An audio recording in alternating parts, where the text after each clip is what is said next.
Herle Burlyites, thank you for coming back. We are here this week with the great Frank Graves, the founder and longtime president of Ekos Research, one of Canada's leading public opinion research companies. My old friend, colleague, we've worked together for as long as I've been in this industry. I trust Frank more than anybody in the country in terms of data and public opinion analysis. We relied heavily on his data for tracking, which he provided to the Curse of Politics, and the Herle Burly through the campaign was an enormous part of our coverage. And so thanks for having us. Thanks for being here, Frank. Thanks for coming on the show. I'm delighted to be here, David. It's always a pleasure. I have the same reciprocal views of my long-standing association with you. So I'm glad to peer through the ashes of the election and the polling and figure out what can we discern. That's what we're here to do, try to figure out what happened in this election campaign. But first, I want to know why you're so dark today. You're dressed completely in black, and you're in a dark environment. You look like a ninja. I'm trying to kind of evoke a somber mood of gravitas. I thought, I had something lying in the closet, but I went to the last moment, thought I'd go more Darth Vader. So Frank, you, in addition to the nightly tracking that you did and through the campaign, in addition to some one-offs that you did during the campaign to look at specific issues, you've gone into the field after the election and done a post-election study with Canadians. So I want to talk to you about the whole election campaign. But for the purposes of listeners of the Curse of Politics in particular, let's just talk about Ontario results. As I look at your data for Ontario, it understated the Conservative vote and overstated the PPC vote. It was pretty much dead on the Liberal vote, pretty much dead on the NDP vote and the Green vote in Ontario, but it overstated the PPC and understated the Conservatives. Enough to change a person's analysis a little bit about how much of a rout the election was going to be. So you went into the field to try to understand this, and maybe you could take us through it. What happened? Were the PPC voters never there, and you mistook Conservatives for PPC? Were they PPC who went back to the Conservatives in the last days because of the appeal not to split the vote? Or did the PPC not turn out to vote at all? David, it's a little bit of each of those things. It's a complicated question, and the problems in Ontario are actually a reflection of the problem that we had with the same issue. Ironically, if you were to look at our final poll and aggregate the People's Party with the Conservative Party, we were actually within less than half a point of them, as we were with every other party. So you go, how does the poll actually get all the parties right, but miss the distribution of Conservative voters across these two parties? And that's a really interesting and important question, because not only is it methodologically important for understanding, the predictions about the election, it's also important for understanding what the shape of the political landscape in Canada is as we leave this election, which was universally greeted with giant raspberries by Canadians in our post-election polling. I believe, and I'm confident of this, and by the way, when we did our post-election polling, which started a couple of days after the election, we went on for 2 weeks just to make sure we got the sample absolutely correct. We sampled 80% cell phones. We were very careful about looking at things like educational statements. And we ended up with the results within the margin of error. So when you talk to actual voters as opposed to eligible voters, and notably, when we're doing our polling, everyone should be more modest and note that until the next day, we don't know the universe of actual voters. We know the universe of eligible voters. And in this case, and unless the actual voters look exactly like the eligible voters, which they rarely do, your poll may or may not be different because of changes like turnout, differential turnout, last minute shifting. And of course, the polls themselves will have some bias. It appears that, let me just say, first of all, that the information that we had about Ontario, which showed the Liberals going from a really significant decline in the early stages of the campaign to actually moving clearly ahead. That was correct. The Liberals were ahead. And once we knew that once they got even to a tie, that the Liberals were most likely to win the election. When they got ahead 10 points or 5 points, it was going to be a more comfortable victory, but it was really critical that they were ahead and that was stable. We were correct on that. The fact that we had them 5 points ahead or 4 points ahead and the Conservatives 6 points lower or 7 points lower than they actually, that was a product, we believe, largely a bit of last minute churning, which we detected in the post-election survey, but also the fact that there was this really interesting phenomena where the People's Party, which grew dramatically from the outset of the election, Mr. O'Toole, I think prudently decided, I'm going to cant to the center. I'm going to present myself as not some Donald Trump clone. I'm going to present myself as a reprise of Phil Davis. I'm going to be a center moderate. And that actually worked in the early stages of the campaign. It worked quite well. They moved into and it worked well in Ontario. What we found in Ontario, there was a big transfer in the early stages of the campaign of Liberals, some would call them blue Liberals, who had, some level of antipathy to Mr. Trudeau, but also were concerned with fiscal issues and economics. And they looked over Erin O'Toole 2.0 and they said, hey, it looks pretty good. And there was a fairly significant amount of movement of those folks to the Conservatives. In fact, this whole election was far more turbulent than it would appear from what looked like a very placid, on the surface, not much change. But as we move Wait, can I just stop you? Can I stop you and ask you this question? Because it's a polling nerd question, but the question is this, is that the people who, you were using an IVR system. So that is an automated system that records answers from people. And one of the advantages people say of this is that you're not talking to a human being, so people are more likely to be candid, perhaps. But most of the other polling organizations were using online panels. They didn't find the PPC at the same numbers that you did. Is there a methodological issue here? Yeah, and ironically, I think this is one of those examples where actually measuring the population correctly, and we're measuring not actual voters, but eligible voters, actually produce the appearance of a flaw. If you look at, and the evidence is, and all of the IBR pollsters found the same thing. They found that the PPC were at 10 points, not 5 points or even lower.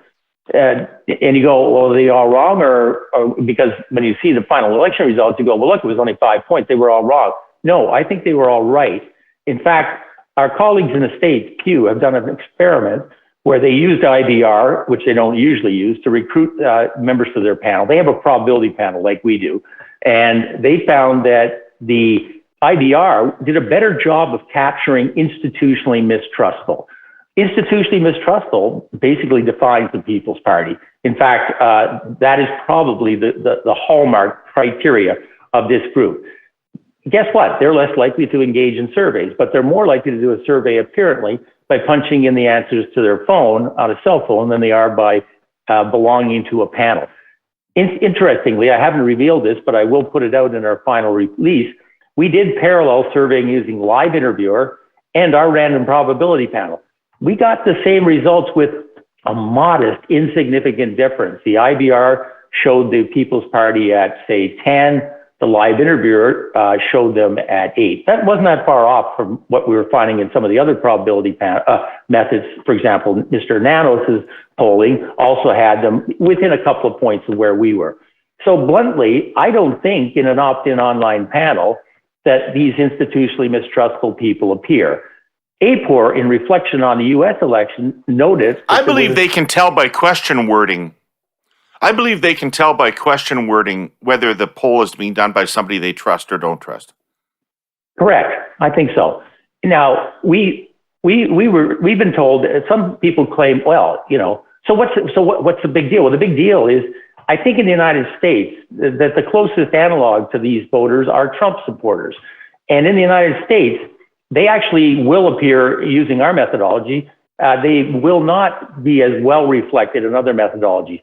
That actually turns out to be an advantage in the United States. APOR's retrospective on the American election found that all of the pollsters who'd taken great efforts to correct and redress the errors from the previous election, which they thought were largely a product of underrepresenting the non-university educated, non-college educated, still existed. There was a 3% miss overall on Trump support. Guess what? Because these particular types of voters didn't appear.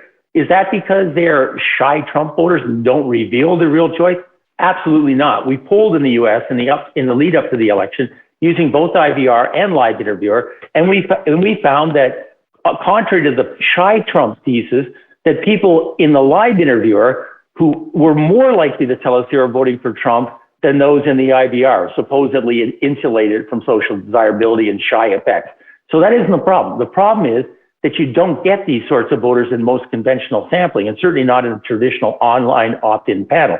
So having them in our panel, in the United States, this would have been great. You would have ended up not missing the election outcome. In Canada, we didn't miss the election outcome. Let's be clear. We nailed the election outcome. We said it was going to be 160 seats. We're off by 4. But we also ended up collecting a group who didn't come out to vote. Why didn't they come out to vote? It's really interesting. They had the highest levels of enthusiasm by far, and that's usually an indicator of turnout, which is why we made an error in terms of projection. But why they didn't turn out is because in the final stages of the campaign, it became clear to them, A, they were going to get no representation whatsoever. So unlike a Trump voter in the United States who knows, geez, I might actually get a president here. In fact, I probably did. I still believe I did, and we were screwed. But in Canada, you weren't going to get any representation. Second of all, the Conservatives targeted prudently in the final weekend. If you vote for the People's Party, you're going to end up voting for Justin Trudeau.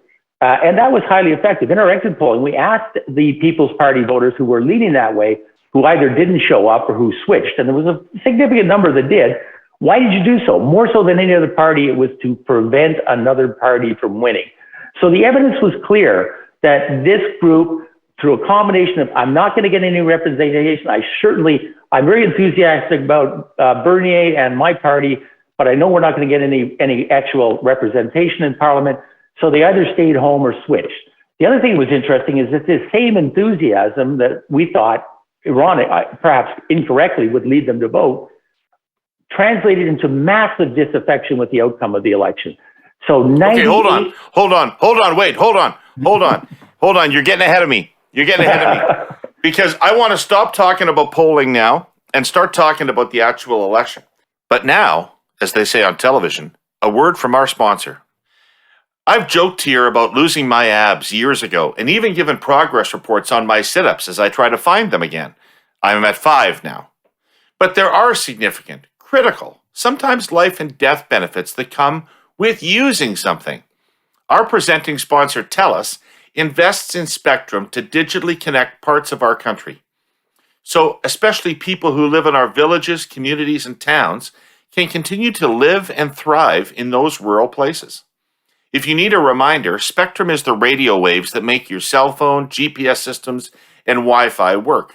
Critical stuff. The federal government licenses spectrum to companies who are expected to use it to provide service.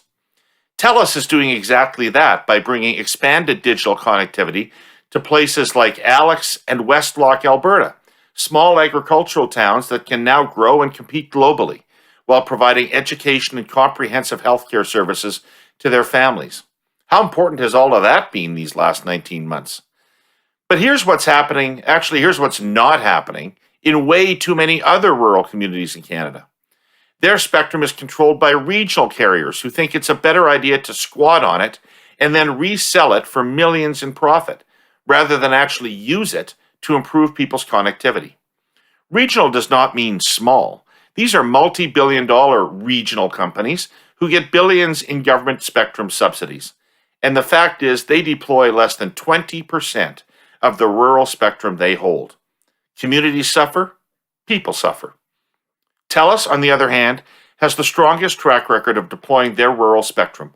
Almost 2/3 of it is already put to use. And as a technology leader with a social purpose, they are fully committed to investing the money and doing the work in partnership with governments to help end the digital divide in this country. Go to telus.com/connectingcanada to learn more. Hey, we're back. And so you've given me a segue, most PPC voters are second choice conservative voters. But you revealed in your survey that 1 out of 5 people who support the PPC in Canada voted for the Green Party in 2019. 1 in 5. Who are those people? Yeah, let's be clear. The Green Party sample, given how few voted for them, is probably a little sketchy, but yes, it's clear. First of all, the first point, most of the People's Party are conservative voters. 55% of them voted conservative last time, 18% said they'd voted for the People's Party, and there was a scattering with more coming from the People's Party, from the Green Party, but still relatively picayune fraction of the overall group. When we ask whether you're a small L liberal or a small C conservative, this group are overwhelmingly conservative, like the Conservative Party. They both have offered up either the Conservative Party or the People's Party as their second choice, although there was a lot of movement between the the Conservative Party and the Liberals in this election, unusually so. So they look very much like conservatives with some really interesting differences. We asked in our post-election survey some standard questions of an index which measures authoritarian populism. And we found that actually the traditional model that we've been using, which predicted Trump, Brexit, and our last election very well, didn't really fit the People's Party as well. The model asks questions about child rearing. It says, when you're raising your child, is it more important to emphasize obedience or creativity, for example? And you take 5 of these types of questions, and you can nail the people who have an authoritarian outlook. The People's Party were misclassified because of one question. One question said, when you're raising a child, is it more important to stress questioning authority or obedience? Usually questioning authority is an indicator of having an open orientation. But guess what? The People's Party, they think they are questioning authority. They're throwing rocks at the Prime Minister, for God's sake. And so they actually were very high. And when we tested this compared to the Conservatives, it was the one critical variable which disentangled who a conservative People's Party voter was and who a People's Party voter, non-voter was, as it turned out. So yeah, but this polarization is just my final point. So they were intensely enthusiastic about their choice. Why didn't they show up? A realpolitik understanding they weren't going to get any results, and a kind of bomb the bridge, last minute focus for the Conservatives on you're voting for Trudeau. And guess what? The Conservatives saw the same stuff we did. They weren't spending all their last weekend focusing on this issue because they thought the People's Party were at 4 points. They knew that they were an existential threat to their forming government. The same enthusiasm, though, when they saw the results of the election, which didn't prevent Justin Trudeau from becoming leader, resulted in 98% of People's Party voters or people who were going to vote saying, I'm really unhappy. So where they go in the future is a really interesting question. We're insulated somewhat by our first past the post system, but realistically, what we're seeing now in Canada is a hollowing of the center, tantamount to what you see in Europe, where the center right and center left are having much more difficulty than in the past, increased polarization, fragmentation, and we may well be at the point where finding the kinds of traditional majority governments that Canadians were familiar with in the last century is just no longer on the table, except in rare circumstances.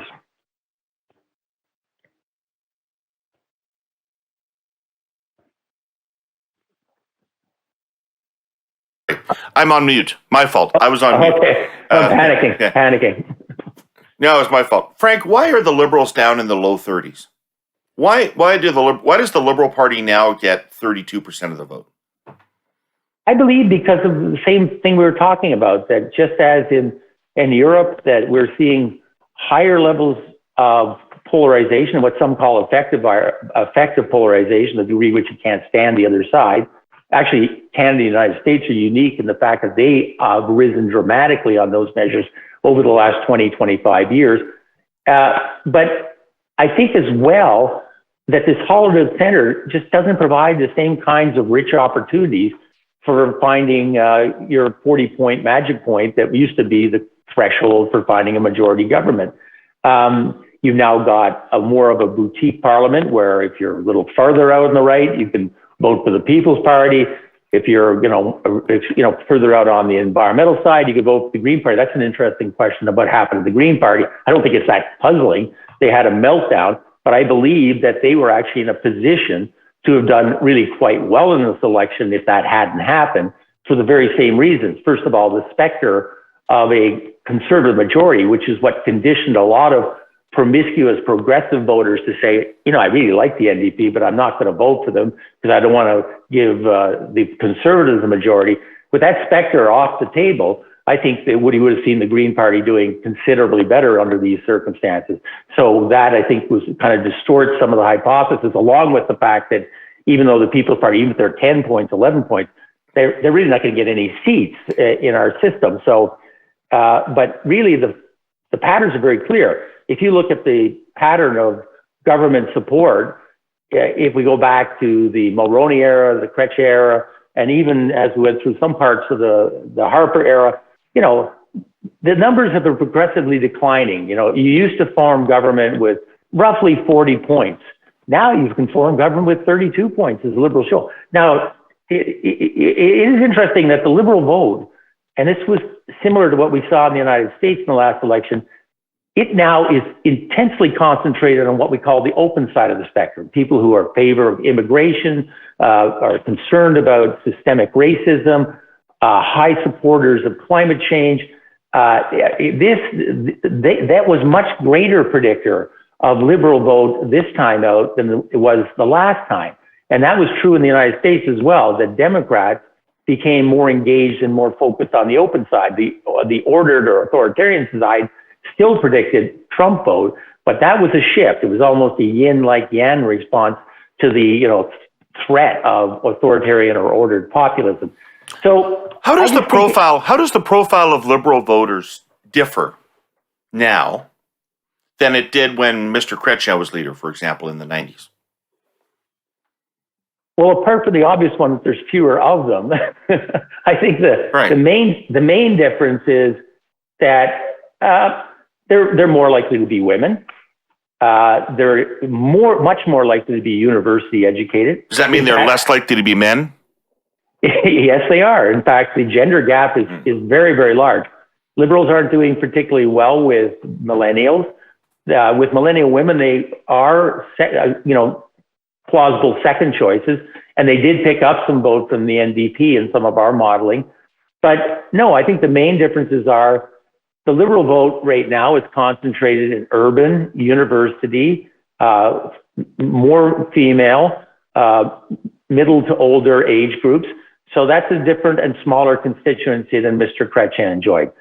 But the Conservative vote is even much more different. The Conservative vote, like the Republican vote, in the 90s, Republicans and Conservatives were fairly affluent, often suburban voters, believed in minimal government, free trade deregulation. There you go. Now they recruited, in addition to that group still there, that status quo conservative is still there. But what we see now are a large incidence of people who are concerned about their status and identity, whether their group is still enjoying dominance in society. They're feeling economic anxiety, not immediately, but they feel that their position of status has been threatened. They are more likely to be working class. They don't believe in immigration. They have no trust in science or government. In fact, that's a huge differentiation. That's one of the key drivers of a lot of this and education has become critical. The more and more we see the intellectual and professional side of our society voting Liberal, and the conservative side and the People's Party now, who are non-university educated, are anti-intellectual. Both hold each other in acute disdain, and this is new. Are they conservatives or are they outsiders?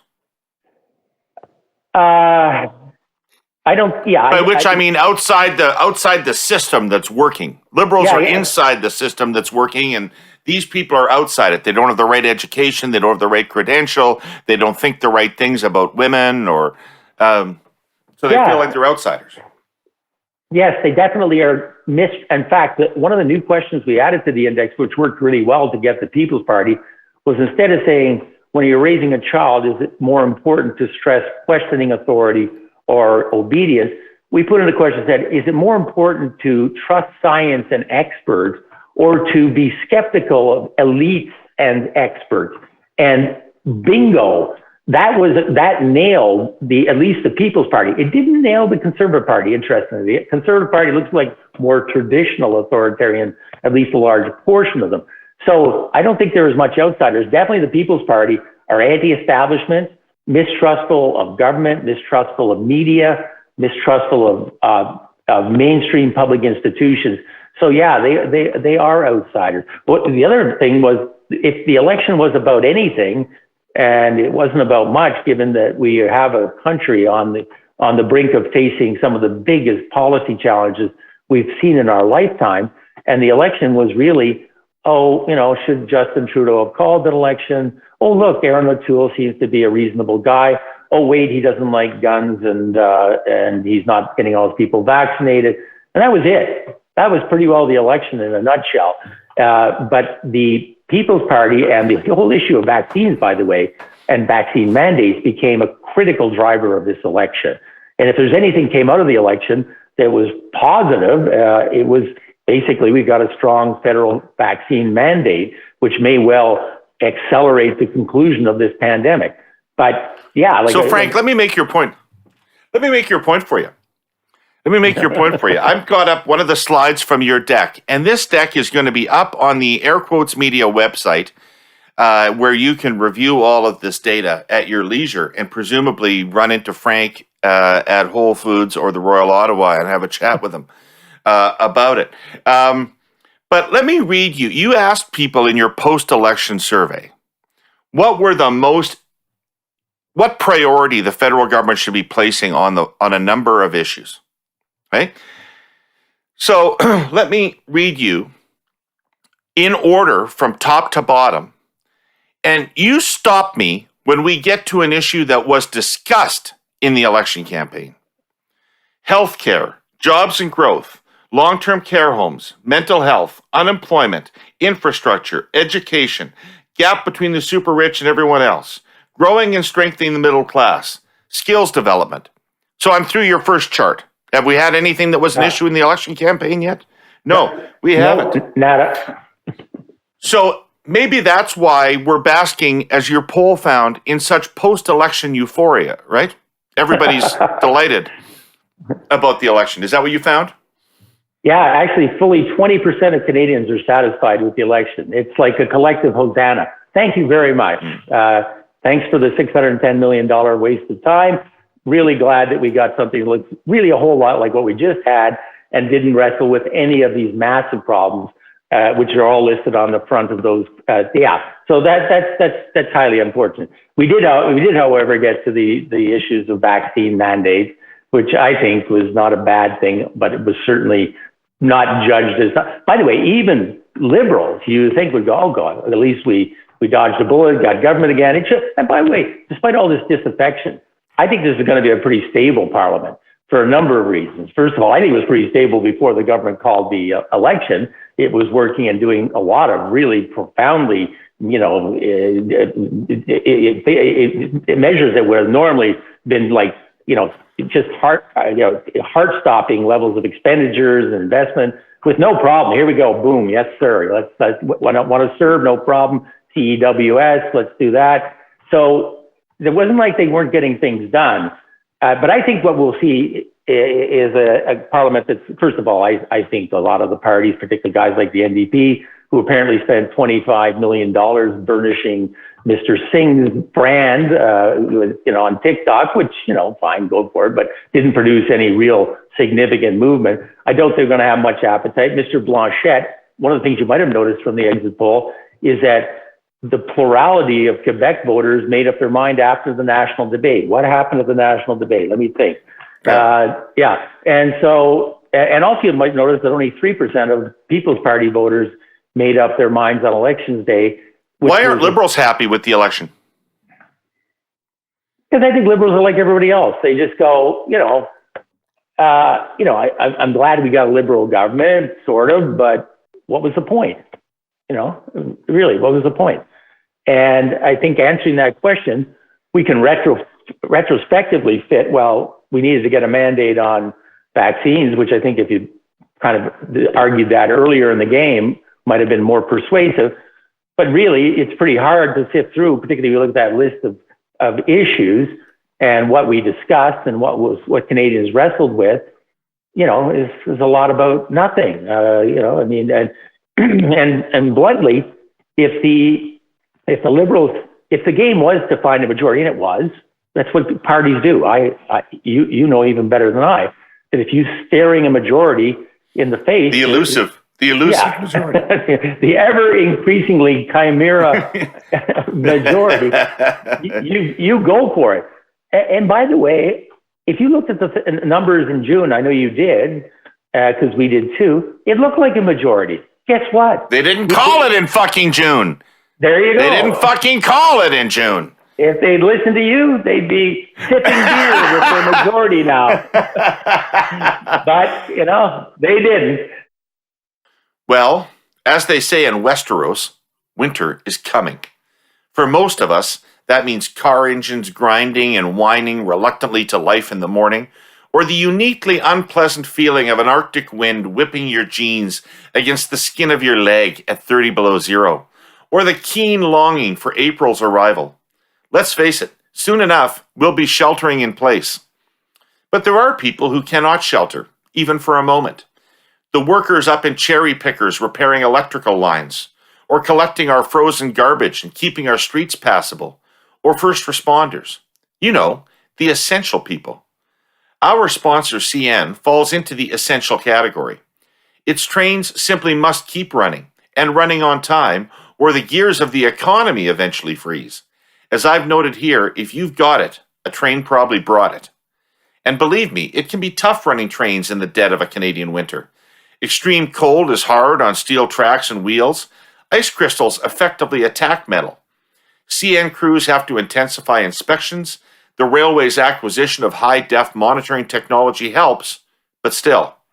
And it's a big job breaking a mile-long train, even in ideal conditions. CN engineers work relentlessly to improve braking technology, including air distribution cars that ensure smooth airflow through brake lines right to the end of the train. The railway has spent vast amounts on locomotives specially equipped to handle winter. It is, of course, all part of doing business in this country. But do spare a thought when you squint through the frost on your front window for the thousands of CN railroaders out there working without respite, keeping the economy moving through Canada's long, cold night. So, Frank, our Conservatives are going through a huge fight about the future of their party. How do their voters feel about the election? Do you have any sense how their voters feel? Yeah, their voters are borderline apoplectic. They're not happy. They first of all, there's a lot of internal tension in the party. We asked the question, did Mr. O'Toole's repositioning himself as a center moderate make you more or less likely to vote for the Conservatives? For those who did vote Conservative, a plurality said, yeah, it did, which is not that surprising, but it wasn't overwhelming. When we look at what's driving the people who went to the People's Party, even if it was temporarily, they went, oh, absolutely not. That's why I'm leaving. I don't believe in all that stuff. This is not my brand of conservatism, nor does it look like the true blue conservative that was elected on a Take Back Canada theme. And so this type of contradiction, which worked really well in the short term, actually ended up, producing results which were no better, in fact, arguably somewhat worse. By the way, when you say that the election produced the same parliament, it did in terms of overall seat count, but there are some distinct differences. If Mr. O'Toole had moved to a more center-moderate position in terms of policy, and he clearly did, I think the main game was ultimately to target establishing a stronger foothold in suburban Canada, particularly the suburban and exurban fringes of Toronto and in Vancouver. And it was singularly unsuccessful. The Conservative Party, even though it ends up with something close to the same number of seats, is retrenched now in the prairies, in rural Canada, in white Canada. It's a different constituency. And that was not any of the targets. So I think there's going to be a lot of soul searching going on in the Conservative Party, which is really kind of, what is it we do? Do we try and I am not so sure that we won't see the fragmentation of the Conservative Party again into something that resembles the Reform Party, Progressive Conservative Party of yore, which I know would send shivers up many conservatives' spines, but it really is a distinct possibility in my view, because I don't see what the solution is to squaring that circle. Well, that's how you win majorities at 30%. Keep it going. That's how Liberals win majorities at 30%. Keep it going. So let's go back to your survey and go back to that list of priorities. You said you think it's going to be a stable parliament, which means you think the government's in good shape to manage its agenda.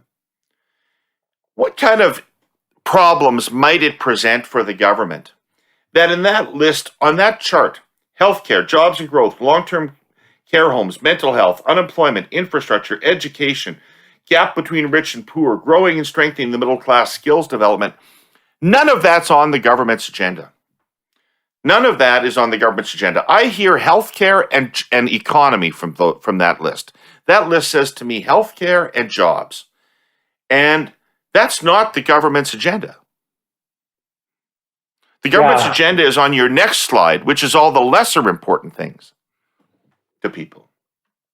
Yeah, I do think that there's different ways of framing what's the most important issue. And I do think healthcare and jobs are definitely the most important issues. But I think climate change is percolating right under the surface as an existential issue. And when all of the anxiety and stress associated with the pandemic relaxes its grip on Canada, I think that will be the next master issue. But it'll be connected with health and jobs as well. So, and I do think they've staked out some territory there. They're connected, Frank. Let's just have this fight right now. Because I kind of have it on Twitter with people from time to time. I just have this. So, and you've got a lot on climate change in this deck, and people should take the time to go through it. And there is a lot in there about people's awareness of climate change, about people's concern levels about climate change, about people's demands that business do something better about climate change, about people's demands that government do something better about climate change. That's all there. What I don't see is any willingness on the part of any individual to do anything about climate change.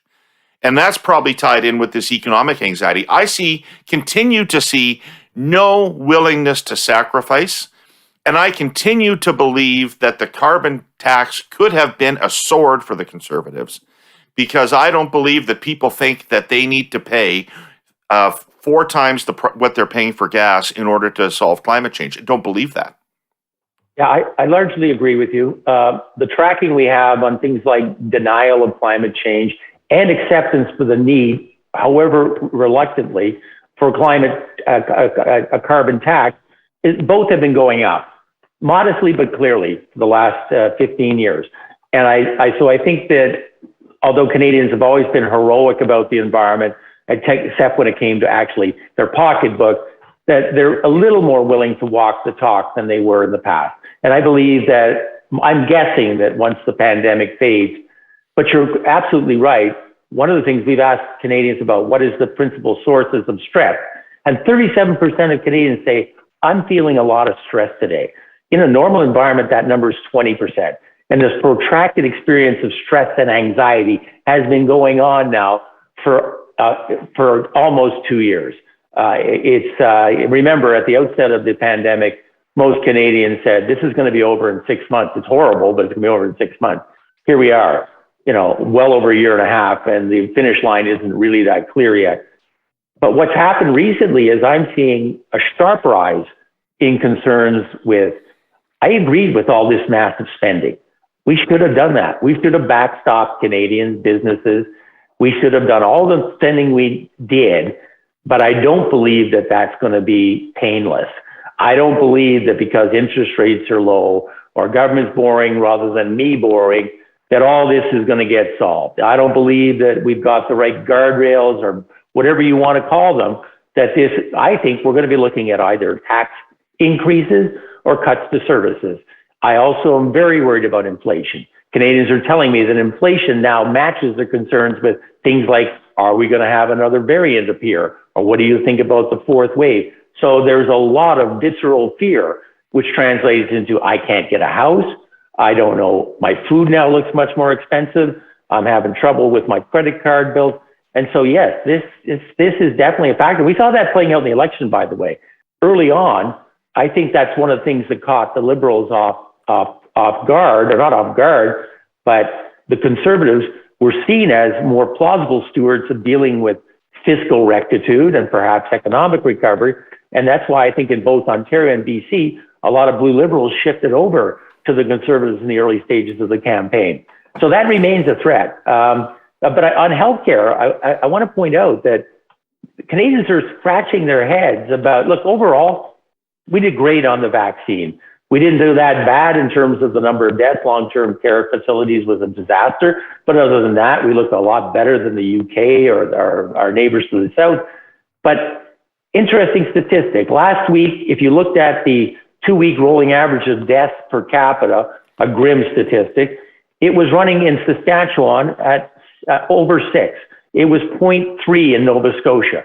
At what time in a country which prides itself on having universal health care and a Canada Health Act that says, as an old friend of mine, Mr. Kretschmer, used to say, it doesn't matter where you live or how much money you make, you get health care. And it should be relatively equal. But you've got 20 times as many people dying in Saskatchewan from COVID as you do in Nova Scotia. When did we have a regional lottery that said, you know, if you happen to draw Alberta or Saskatchewan, you're going to be in big trouble. But if you're lucky enough to be in Nova Scotia, your Bob's your uncle. I think there's a lot of desire to revisit this. And maybe the Canadians will say that if health is so existentially important to us, maybe we need a stronger set of national standards, negotiated with the provinces and delivered by the provinces, but different than what we had. And maybe that means the federal government has to pony up. You know, we used to pay almost half of healthcare. We're now paying, 15%? So no wonder you don't have that much influence. Anyway, there's going to be some big questions asked. But I agree that healthcare, none of these questions were asked during the election. Since Confederation, owning a home has been part of the Canadian dream. For most people, that dream is much more than just a monthly mortgage payment. A home is where we create our fondest memories and where we can truly be ourselves. For too many, especially young adults, that reality is out of reach and it's getting worse. The good news is our original sponsor, the Ontario Real Estate Association, or REA for short, has a plan to save the Canadian dream of home ownership. It includes lowering costs for first-time buyers, ending money laundering in the real estate market, and cutting years of red tape that is standing in the way of more affordable homes for families. The OREA plan will lay the foundation for a future where all people can find a place to call home. When we support the dreams of all of us who want to own a home, we're building healthier families, stronger communities, and a safer, more secure future for all. Read their plan at orea.com/affordable homes. So, what I heard I did a running panel focus group during the election campaign, Frank, and to your line about the fiscal issues, what people were saying to me in that group, and it's terribly unrepresentative, so I want to run it by you to see if it matches with your quant stuff. But people were saying to me that they thought that all of the spending that had been done in the pandemic was legitimate, and they weren't interested in relitigating the government's handling of the pandemic. And if the Conservatives or the NDP were going to attack the government on the pandemic, people weren't interested in that. But they thought the pandemic had been a highly unusual circumstance that required that spending, and they weren't sure that Trudeau thought of it that way. They weren't sure that Trudeau wasn't just going to keep spending that way now that the pandemic was, or once the pandemic was over. And so as I listened to that, I wondered, where is the support? Is there support for Build Back Better? Do Canadians want Build Back Better, or do they just want, let's just fucking batten down the hatches and get back to normal? First of all, I agree with that analysis. We see it very clearly in the quantitative work that we're doing as well. On the issue of Building Back Better, I think that's the really critical question. 2/3 of Canadians tell us that in the aftermath of the pandemic, or not even the aftermath, as the pandemic recedes, they believe that we're on the cusp of making very big, bold changes in our society, how we balance economy and society, how health and well-being factor into the future. What will the future of work look like? And we have seen, and we haven't seen, but history tells us that when we have rare cataclysmic events like this, you often do see dramatic changes in the aftermath, sometimes for the better, sometimes for the worse. The public believe that we are going to make big transformative shifts in our society. Whether that happens or not, I don't know. That's where we get back to the polarization issue, because your image of what makes sense in terms of this bold new future is dramatically different depending on which side of this open or ordered axis you sit on. So those on the ordered side are going, globalization's a hoax, bad things come from other countries, let's pull up the drawbridge, turn back the clock, make Canada great again. But on the other hand, the larger group on the open side are saying, surprisingly, that we need to actually be more welcoming in terms of immigration, not for humanistic reasons, for economic reasons. We need to actually address climate change, not because it would be nice to do, but because if we don't, our kids are going to be walking around in Andromeda Man suits. There is a real sense that we can now use a lot of the fault lines that have been laid bare by the pandemic to construct what may be a better society. Is that wishful thinking? I hope not. But there was going to be a very stern contest for the future in the coming years. We'll see. We'll see what emerges. And also, I think we're seeing evidence that a lot of these things which we couldn't really address on our own are things that are being addressed by some of our major partners like the United States and Europe. For example, dismantling the enormous power that oligopolies and monopolies hold. Remember that as we move to look back at one of the big transformations of the 20th century, which was the New Deal and the creation of the middle class and shared prosperity, it started with dismantling oligopolies and monopolies. It went on to do things like creating public high schools, importing a social safety net from Bismarck, massive public work programs, minimum wage, trade unions, Bretton Woods convention. These sorts of bold activities ushered in a period of shared prosperity, which was unprecedented. Do we have the opportunity to make similar kinds of changes? Because I see a lot of disaffection with the society and the economy that's been revealed by the pandemic. And if governments really want to act and others want to really act, I think that there is a mandate from a large number of the public to not just make some piecemeal engineering changes, but to really take a fresh sheet of paper and do the kinds of things that happened in the earlier part of the 20th century. We'll see.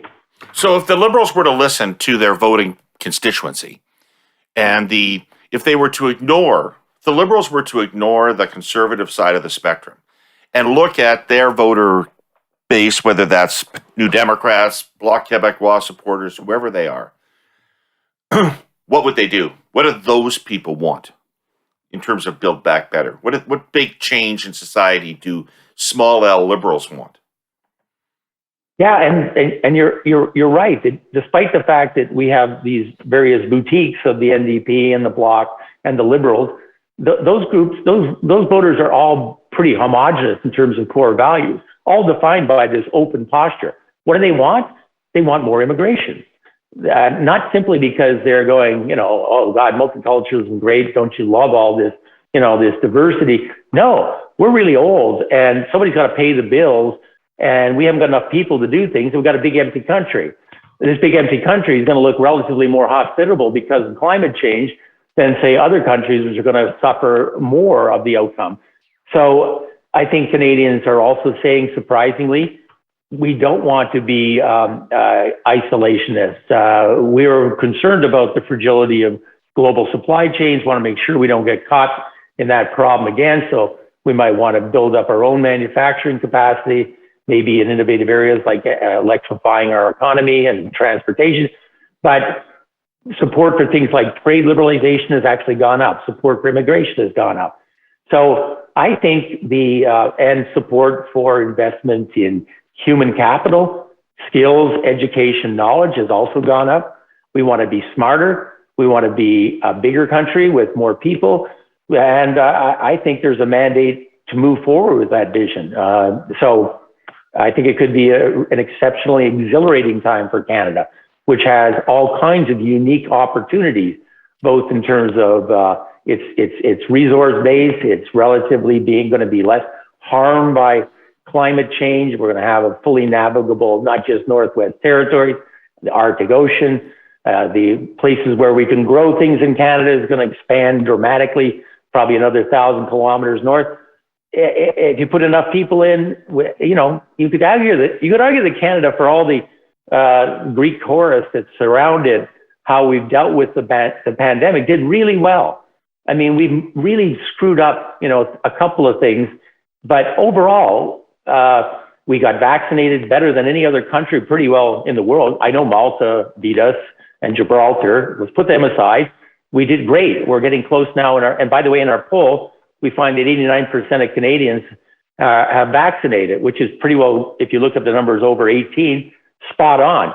That's a tremendous achievement. But I think we've also shown that we're capable of rapidly government, which is seen as this slow-footed creature that can't really get out of its own way, was really quite agile in terms of creating things like CERB and CEWS almost overnight. And they rolled out, they worked great. Yeah, now we're concerned with some sticker shock issues, but nobody denies the fact, as your focus group showed, that we did a really good job on those fronts. I think one job where people may want to look at is maybe we need to have a more pan-Canadian approach or a playbook if we run into things like this in the future. And that doesn't mean that Ottawa by fiat dictates what's going to happen, but it means that the provinces and federalism, the senior levels of government, might want to have a more common shared playbook to deal with crises of these sorts or emerging crises in the future. Hey, one of my hobby horses is basic income. Where does that fit into Canadians' agenda? Canadians are fine with that idea. I mean, by the way, this idea has been tested in Canada experimentally in the late 70s in Winnipeg. An experiment was called Mincome. And that experiment, those results have been reproduced in many other places, showed that basic income, as it was called then, actually was net revenue neutral. That the reduced costs on public health care offset any costs to the Treasury of providing people with a basic living wage. The idea, by the way, has appeal across the political spectrum. People think that, oh, this is some crazy socialist idea. No, not at all. This idea has been endorsed by eminent conservative economists in the past, and it's an idea that I think makes sense. I think we're going to find that the amount of work to go around may actually be smaller, because one of the things the pandemic has shown is, AI and robots can do a lot of the stuff that we used to do. And so we may see things like a 4-day work week, basic income, becoming ideas which make a lot of sense. We'll see. Don't people just, doesn't their back stiffen with the Protestant work ethic when you raise the issue of basic income with them? No, not really. I mean, if you look at a loose analogy, we have a Canadian just won a Nobel Prize examining the myth that raising minimum wage, in fact, will have diseconomies. That it will, the idea was if minimum wage is low, then that's going to provide a clearinghouse that'll keep businesses competitive, keep labor on its feet.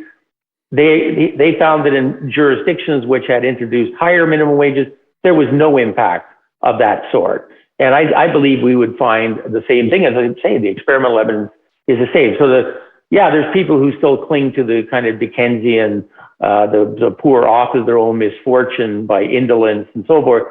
But that is not the dominant outlook. I do think there's other things on the agenda, though, as well as minimum income, or basic income, that are very resonant. So when Canadians are asked, how are we going to pay for all this? Their answer is, unsurprisingly, well, anything that doesn't involve me. So let's tax corporations, let's tax the rich, let's tax luxury stuff. That's really resonant. But the support for things like the wealth tax, which we've been tracking in Canada and looking at how that compared to the United States. So if you look at Elizabeth Warren's notion of let's put a 1% or 2% tax on everything over $50 million, 85% of Canadians support that. The number is 75% in the States, but it's been rising. And I think Canadians are looking with kind of bemusement at, look, Elon Musk and Jeff Bezos are having some kind of a Twitter fight about who's got the gold medal for, is my 200 billion slightly more than yours? And they're going, whoa, wait a second. I mean, I saw a statistic that Amazon and Bezos could have paid every single employee a $100,000 bonus and still had more money than he started with when the pandemic began. People are going, that's not right. And so I think, but Jagmeet Singh said that every day of the campaign. He said that every day of the campaign. And? Yeah. And he's didn't get him anywhere. He's not prime minister. And that's the problem. You can say a lot of things, but if you're not the one who's actually going to be responsible for sitting in the big chair and making those decisions, then it's just, they're going to get vanity points. You can say that from your shower, for example. Oh, wait, no, I did that. I just had my shower, as you can tell by my hair. Hey, listen, we got to wrap up, but I have one more important question for you. Buffalo Springfield, for what it's worth. What is it with you in this song? Seems to me from Twitter that every time you have two scotches, you play this song at night. What is it about this song? That song reaches across 50 years and is so evocative. And I think it signals a period where a whole generation felt there really is something going on special that really could be looking at something new and marvelous. And I keep hoping 50 years later that's going to happen. So here it is, 50 years later. There's something going on, ladies and gentlemen. Something happening here. Yeah, absolutely. Frank, this was fantastic. Thank you for all of the work you do to try to demystify Canadian politics for people and the motivations of Canadians and voters. You're really smart at it, and you work hard at it. And so appreciative of you sharing your insights with us here on the show. Thank you, Herle Burlyites, for listening or watching, whatever you do. I want to thank our presenting sponsor, TELUS, and our sponsors, CN Rail and OREA, the Ontario Real Estate Association. Everybody, see you next week. Take care of yourselves. Herle Burly.